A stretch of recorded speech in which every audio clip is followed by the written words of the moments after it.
apologize for the bad ones, and then you move on to the good ones. Speaking of apologizing for the bad ones, maybe the Leafs should apologize to their fan base, because 4 straight losses for this team.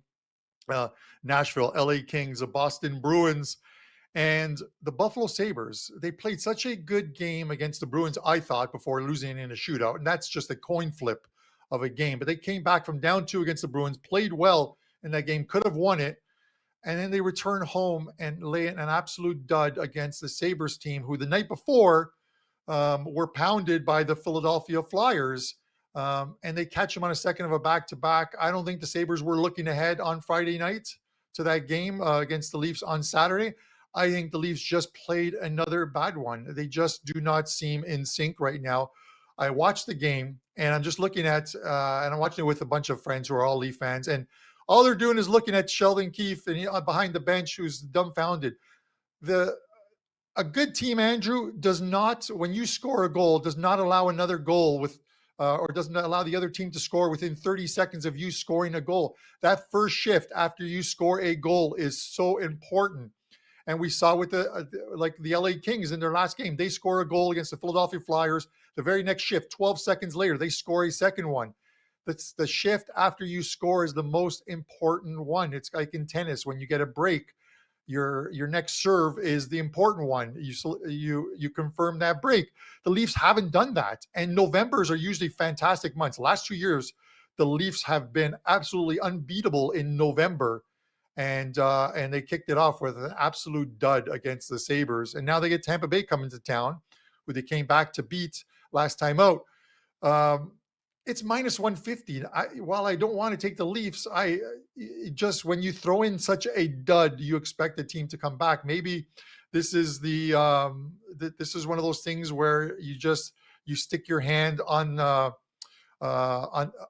oven top again to see if it's cooled down, or you burn your hand again. It's just, this is what it is with the Leafs. Every time you bet them, you don't know what you're going to get. I am still going to go with the Leafs tonight. This hasn't made my card. I haven't put any plays up as of yet, but I think the Leafs make the card. But I have a player prop in this game, which I will mention at the end of the show. And it's one that I really like. So hopefully we can kick off the best bet segment of this week with a winner. But I'm taking the Leafs here, and then writing them off for the rest of the season if they can't get a W. So much to add about this game, Carm, and you talk about full transparency with plays. I mentioned it on a show earlier, but tough one for me yesterday with the 5% loss in the NFL with a player prop, Jonathan Taylor, over on his yards. Did cash in my 5% CFL wager and have one I'm looking at for next weekend, but we all believe in full transparency, and just wanted to mention that coming into this show. Carm, you talk about the price, right, and looking at some of these numbers here, and when you handicap a money line sport, we can look at situations, we can look at coaches' quotes, depth issues, whatever it might be. But the biggest thing I will say that no Maple Leafs fan or Maple Leafs bettor can argue with me on is the price that they get is usually a bit higher than it probably should be. And I'm sure you'd agree with me on that one as well. Taking a look at their loss against Buffalo, minus 225. Boston was a pick'em. They lose against LA, minus 150. Lose against Nashville, minus 135. Lose against the Florida Panthers, minus 135. In some of these matchups, they're minus 140 to minus 150 when they haven't really done anything yet this season to prove they deserve that price tag. So when you're sitting here handicapping a money line sport, you got to ask yourself, how long do you take to transition from your preseason rankings of a team to the current way that they're playing? Because, if you gave me pick 'em on these Leafs games, yeah, sure, sign me up. But that's the problem, is that they're constantly inflated. Their prices are too big. I really think that, and I've been saying this for a while now, if anybody likes the Maple Leafs at any point, you either take a player prop on Matthews or you take a player prop on Mitch Marner. When's the last time this team had a really good game, Carm, when one of those guys didn't score a goal? When's the last time they had a good game when Nylander didn't have 4 or 5 shots on goal? I mean, this isn't basketball. They're not supposed to have a big three that's only able to do anything. So I feel like that's an issue for them. Tampa Bay, however, haven't been playing their best hockey either. They lost to Columbus. They lost to Seattle. And you got a young goaltender that's traveled around. He's kind of a journeyman goaltender here. They're just waiting for Vasilevsky to get healthy, let's be honest. They haven't looked good offensively. But I think coming into this game, we are going to see a really focused defensive effort from both clubs. Tampa Bay is 1-5 their last 6 games against the Maple Leafs. I'm looking towards the under in this game, actually. 10 of last 13 games overall for Toronto have gone under against Eastern Conference opponents. They play way better defense at home, and 5 of their last 6 games have gone under the total. The only over being that last game against your Buffalo Sabres. I'm going to go under 6.5 in this one. And you talk about kind of, holding your breath during a wager. Definitely some talented players on these two rosters, Carm, but I think I'll take under 6.5 here. And what are your thoughts about what I said there about the Leafs? Look, I'm not saying they don't have any depth, right? Bertuzzi will get it going. Domi will get it going. They just called up Robertson. But when it comes down to it, when's the last time this team played well in a game and the big 3 guys didn't have a good game? You could take goal scorers over the actual money line. Yeah, it's listen, it's odd. Andrew, like I don't have a thought on the total, but you look at it and there's no desperation right now with what's happening in Toronto right now, because if you look at sort of the Atlantic, and aside from, let's say, the Boston Bruins, who are 9-1-1 with 19 points, it's a logjam. Teams are basically playing 500. You got Detroit with 15, Tampa with 13, and then you got a bunch of teams: Toronto, Montreal, Buffalo with 12, and Florida 11, and then Ottawa closes it out with 8. So it's so early in the season that there is no panic button. But when we get to the 20 game mark, if the Leafs are still sitting in 4th or 5th, where does the panic button come in? We talk about, like, in Canada, the teams in Canada, and it was thought of that the 3 best teams going into the season, and I thought it would be Edmonton, Toronto, Calgary. All 3 of them stink, for lack of a better word. The Vancouver Canucks with Tocchet, and this is the thing, they're playing for their coach, but they're also playing well. 8-2-1. They're near the top of the Western Conference and playing well. Now, again, we're 1/8 of the season in. We'll see what happens in the next 10 game segment, but at some point, you got to start looking at the panic buttons. They said during the Buffalo game, just to finish this off real quick, that as soon as Matthews has scored, I think, and Marner had scored, they go, the Leafs have not lost a game in which Matthews and Marner scored. Well, hey, there you go. Loss number 1 when Matthews and Marner both score as they drop a 6-4 decision. Andrew, let's talk about the second game. It's crazy. It's if you have a player on your team and scores a hat trick, you should probably win that game. Guys, loving the vibes in the live chat right now here. Everybody's getting fired up for the slate tonight. If you're here with us right now, do us a favor. Hit the like button. If you have not already subscribed, please subscribe to our channel. And it's half price Mondays. If anybody's interested in our best bets, our favorite plays, NFL, NCAA basketball, NHL, of course, half price over at WagerTalk.com. Jumping into the Boston Bruins and Dallas Stars, we actually have, like I said, Carm, a really good slate here, featuring, a bunch of different games that are impactful for both teams. We've got -140 for the Dallas Stars, Boston +120. I'll keep it short and simple. I'm disappointed in myself for fading the Boston Bruins against the Maple Leafs last week, because that was the first game for them without Charlie McAvoy. And anybody that follows sports, that when you lose a key player, or even after a coach is fired, like a situation like that, usually a team responds the next game.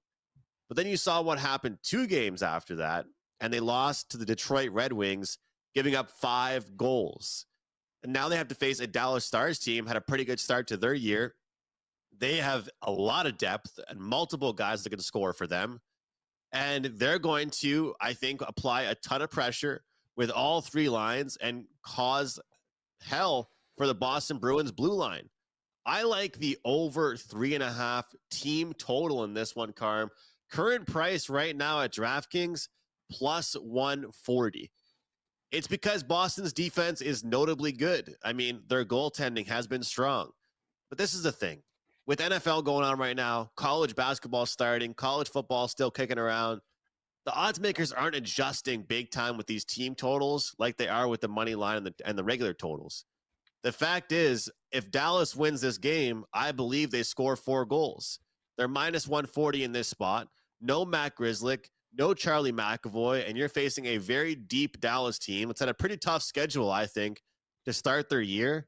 And I can get over 3.5 team total at plus 140. We're turning a minus 140 into a plus 140, guys. Sign me up for that one. Carm, what's your take on this game?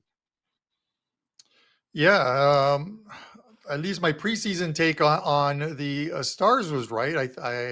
I said they would be one of the top 2 or 3 teams in the West, and I still think they very well could be the best team in the West when everything shakes out towards the end of the year.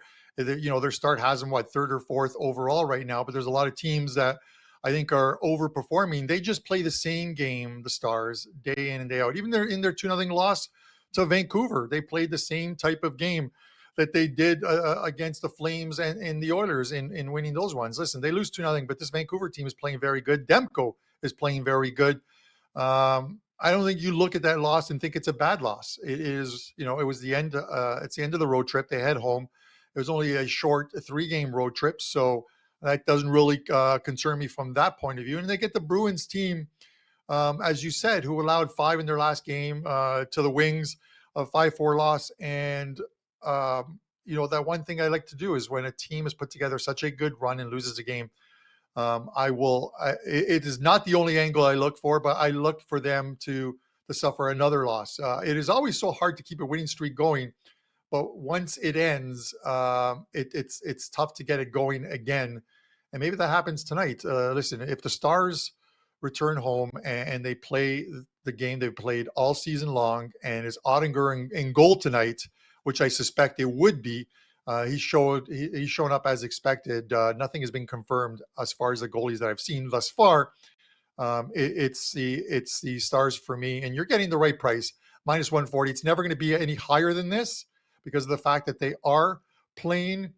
That they are playing the Boston Bruins, who are off to a phenomenal start. So no disrespect to the Bruins fans out there, but I think Dallas is the play here.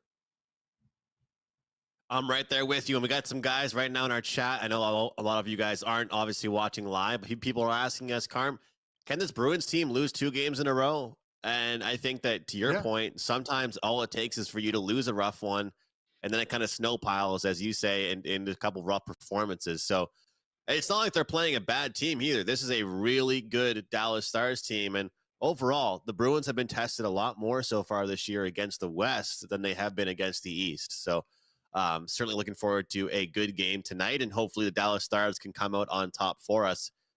This last one is really, really interesting. And I've had all kinds of people actually reach out, DM, and somebody DM'd me to ask you a question, Carm. So here it is. The question is, we got Vancouver and Edmonton going head-to-head tonight. And he wanted to know, he wanted me to ask you, why is Edmonton listed at this price that they currently are?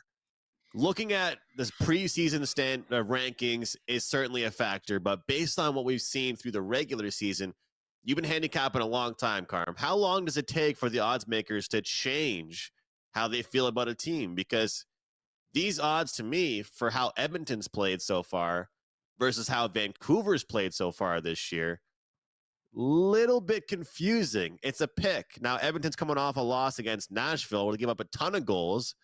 Vancouver, another Saturday night good performance. What do you think? Edmonton, Vancouver. Does Edmonton finally get back on track, or do they continue to fall? Yeah, it's such a tough one. Listen, these 2 teams played the first 2 games this season. The Vancouver spanks them in the first game 8-1. You think that the Oilers in the second one at home are going to get some type of a rebound from their team, and then they lose that one 4-3, and they just haven't been good. I don't know what is wrong with the Oilers, but they just continue to lose games. Starting the season off this bad, maybe the fact that the San Jose Sharks are playing absolutely miserable hockey right now takes away from the spotlight away from the Oilers, but the Oilers are playing bad. They just cannot win games. The game that they won was against the Calgary Flames, another team that's struggling. Somebody had to win that game. So they were lucky that it was them that won it. Now they're going to Vancouver against a team that's playing extremely well. And I just don't know how you could lay a price with the Oilers. Now, we're seeing in our live lines, and if you head over to the WagerTalk live lines, which is obviously free and a very good tool, you'll see that the Oilers opened up at minus 120 in this game. And now some money is gravitating towards coming in on Vancouver. They're minus 110. It's split. It wouldn't surprise me if by game time, Vancouver was minus 120 and the Oilers were even money. Again, the totals, 7. We're just seeing a ton of goals. But we can also see a Vancouver team that, look at the game against the Dallas Stars. That's never going to be a high-scoring game. But they showed that they can play D. And Demko's playing really well. Now, if Demko's in net tonight, I would say that Vancouver makes it 3 in a row against this Oilers team. I don't know what analytic number. I've looked at them all. I don't know what analytic number you can come up with. I don't know what kind of game day analysis you can come up with that says to you, hey, I feel really good about betting the Edmonton Oilers tonight. Because you can find one, please, by all means, let me know what it is. I can't find one. I would lean to the under here if Vancouver can play a solid defensive game and just grind this team into the ice. But with that said, 7's a lot. You got to get to 8. And we had the 4-3 game. We had the 8-1 game. The 8-1 game, draw a line through it. No team is that bad unless they're the San Jose Sharks. But getting 8 between these two teams might be tough, especially if Vancouver plays a good one and the Oilers decide that they want to play a good defensive game. I'm not sure. They haven't done it thus far this season. So I'm going to take the under in this game and then just watch where the money line goes. Because if anybody comes in on the Oilers and gives me Vancouver at even money or even some slight plus money, then I would probably take that. I just no confidence whatsoever in the Edmonton Oilers for me. This game is a pure example of the price for one team being based on what we thought going into the season, and one team that's had a surprisingly better start to their season. And of course, we all know what those two teams are. The fact is, which team will show up? The team that was supposed to be better or the team that's currently playing better? And of course, that would be the Vancouver Canucks. Here's the question that I raise to the audience and you, Carm. Have the Vancouver Canucks looked good based on an easier schedule? And when you look, let me just fly through their games here. Philadelphia, Tampa Bay, Florida, Nashville, St. Louis, New York, Nashville again, San Jose, Dallas. I don't think that Vancouver's been bad. I think I've bet on them a couple different times, and I think I'm profitable betting on them so far this year. I don't think they've played that many explosive offenses, to say the least. I mean, you even look at Dallas. Look, I talked about how they have depth in our previous segment. I'm on their team total over, but they don't usually beat down teams, And you look at Nashville, you look at the St. Louis Blues. Tampa Bay was struggling to start the season off. Philadelphia. I'm not convinced that Vancouver is who they've been playing so far. That is kind of the factor for me. And you look at Edmonton, they have just been struggling on both ends of the ice, but I feel like the offense is what I can count on a lot more than the defense. I want to say I feel bad for Jack Campbell, Carm, but how can I feel bad for a guy making $5.5 million American a year? It's hard to feel bad for that guy, but he's given up 5 goals per game. So the only way I can look, if I'm liking the Oilers, which that is the way I'm leaning tonight, is the over 3.5 team total goals. You guys know I love team totals. You know I like looking towards them. And you're going to give me a money line minus 110 for this Oilers team. I would rather take the minus 105 team total because the Oilers are not winning any games without scoring 4 goals. And that's just where my confidence level is right now with their defense, that if I'm betting on them, I want to take their defense completely out of the picture. I don't want to worry about what they do. They could give up 7 goals tonight. I don't care. I just worry about what they do offensively. And Carl, remember the numbers that Ralph sent over to you about sevens like they either land on 7 or it goes under a huge portion of the time. Like 7s don't really go over very much. We saw, like you said, the 8-2 was just kind of an anomaly, but it would be quite the shocker if this game ends like 3-2 or something. Like, you know what I mean? But with these two teams, it'd be very hard to see. Yeah, it's no, it really would. We'll see how this game plays out, but you know, let's say, and I know these numbers are normally juiced, but you look at the teams. The Oilers have played 10 games this season. You know, you go to a site that has like the team totals for whoever their opponents are, and if you took the over 2.5 team total for the other team, you've cashed 8 of 10 times on that bet. So even if the juice was minus 200 or minus 220, you've made a profit on it. Now, a plain minus 220s long term is going to get you absolutely annihilated, your bankroll at the very least. But they continue to allow goals, Andrew. That's how it is. Now, I just want to make one quick mention because you said someone reached out to you to ask me the question. Guys, drop a comment when this video is posted afterwards. Subscribe to the channel if you haven't.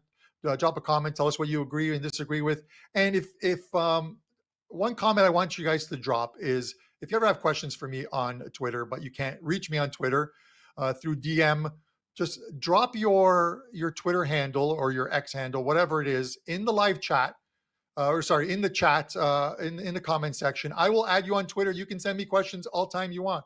In life, control your own narrative, and if you know what that means, then you'll understand why I'm saying this. So drop your Twitter handle. I will follow you. You can send me messages anytime you want. I reply to every one of my clients, whether they're happy or unhappy. I always reply to them in DMs. So leave me your Twitter handle, and you can and we can always chat. Andrew, with that said, it's time for the buy and sell segment. I'm interested to see what teams you have this week. So let's get to it. Carm, let's do it. And for everybody out there watching, this is every single week doing this, finding a team to buy and bet on and a team to sell and bet against. The Winnipeg Jets. You talked about the Canadian teams to start the season off. The projections for which Canadian teams will be the best. Of course, the Oilers, the Leafs, maybe even the Flames were up there. Nobody gave enough credit to the Winnipeg Jets. They're off to a pretty good start. They're third right now in the Central Division. But I'm forecasting. I'm looking at their schedule moving forward after they have had some tough games. They've got the Blues. They've got the Predators. They've got the Stars, Sabres, Coyotes. Toughest one in the mix probably is against the Devils, but they're injured right now.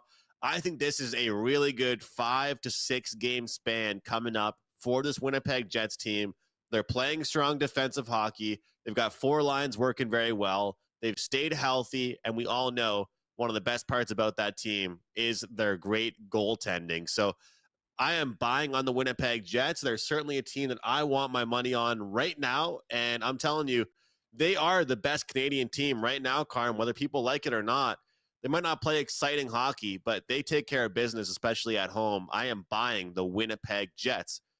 As far as the sell team, and I want to make it very clear, when I try and find buy teams, usually they're tough matchups or tough schedule for the opposition. So they're going into tough games, and you're getting these high prices. Well, it's the same thing for the sell teams, right? If I pick a garbage team to sell, obviously they're going to be big underdogs. So whether you're betting against a team or betting on a team, I always recommend team totals, the -1 bet where you split the money line and the puck line. But my sell team this week, we got the Chicago Blackhawks, okay? This is a Blackhawks team.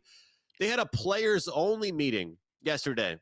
Can you believe that? They had a players-only meeting, and we're only like 5 weeks into the season after their game against the Devils. Apparently, Corey Perry, Nick Foligno, all the leaders in this team, they had a chat. They were in the locker room talking. They were not satisfied about how the team's been playing. And I got to respect it because you know what? We all know they stink, but don't tell them that. They think they're pretty good and they have a chance. And it's early in the season, okay? They had a players meeting. I do not care. They've got the Lightning, the Panthers. They got the Predators on deck. I mean, when you're playing the Florida teams, 3 games in a row, it's really tough. You got the Lightning twice and the Panthers. It's not going to go well. player meeting or not, Carm, I'm not high on the Chicago Blackhawks team. They have zero depth, and they're gonna start to struggle down the stretch here over the next little while, especially in this month of November. So we are selling the Blackhawks. Carm, what do you think about that? You always talk about regulation, the -1 team totals. I know you don't like to lay these huge prices. When you're betting against a team like Chicago, you can't bet money lines. But what are your thoughts on the buy and sell segment this week? No, I like both. Obviously I like the Winnipeg one, and Chicago's got some tough games ahead, of course, as well. I think Tampa and Florida up next.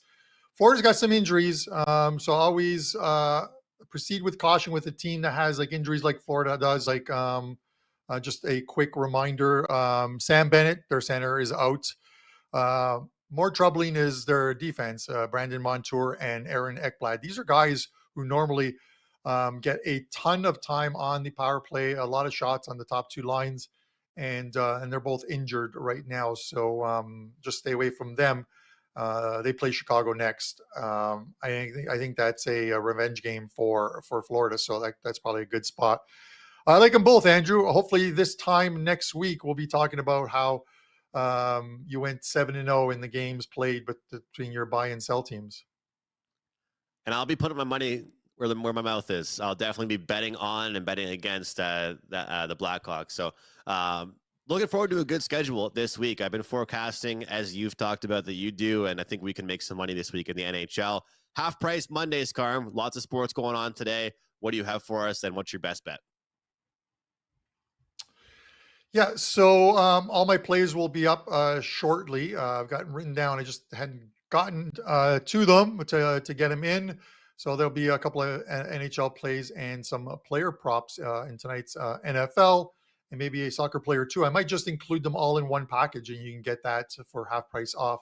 3 different sports in one package. Check back in about half an hour on my WagerTalk page. As far as Andrew, my show best bet, I'm going to go to the Leafs game. And I'm gonna stick to my thought that this guy right now is the best player on the Leafs, and that is William Nylander. He has gone. His shot prop is 3.5 minus, I think, minus 135. He's gone over this total in 8 of 11 games thus far this season. In the prior meeting down in Tampa, 6 shots on goal against the Lightning. But look at his last 4 games: 7-5, 7-5. This guy's getting a lot of shots. This team needs a win tonight. And on that second line, he probably gets the opportunities and, of course, any power plays that they may get. So let's try and start this week off with a winner. William Nylander, over 3.5 shots on goal as your show best bet.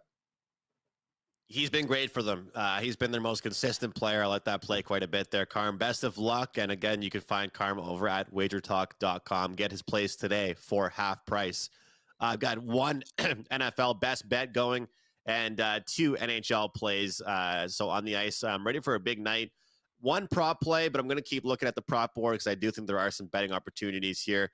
And watch out for the CFL big plays coming out, because I do have an idea of what my big play will be for next weekend. The lines are not out at every single book. So guys, you can wait and get it today. So check out my page, kind of circle back, follow me on Twitter, because if I see a line I like, I'm going to pull the trigger right away on a big play in the CFL for next weekend. My best bet for the show is going to be over 3.5 goals for the Dallas Stars. I mentioned it on the show, and we're going to keep going with these team total plays, turning a minus price into a plus price, plus 140 for the Stars against the Bruins, missing their 2 best defensemen. They just gave up 5 goals against the Red Wings, and this Dallas team is very underrated offensively. Lots of weapons. They'll certainly make an impact on this game. Give me the over 3.5 team total for the Dallas Stars. Great show here on a Monday and lots of great games. Look forward to hearing what all of you guys have going. Real quick, actually, I forgot to mention, $20 off my 3-day package. That code is 3day20. Take $20 off a 3-day package. We always talk about day passes and, buying one play. If you want to join me for an extended period of time, 3day20, take $20 off a 3-day pass. Had to mention that to just mess up the ending of the show. Guys, best of luck tonight. Enjoy all these great games.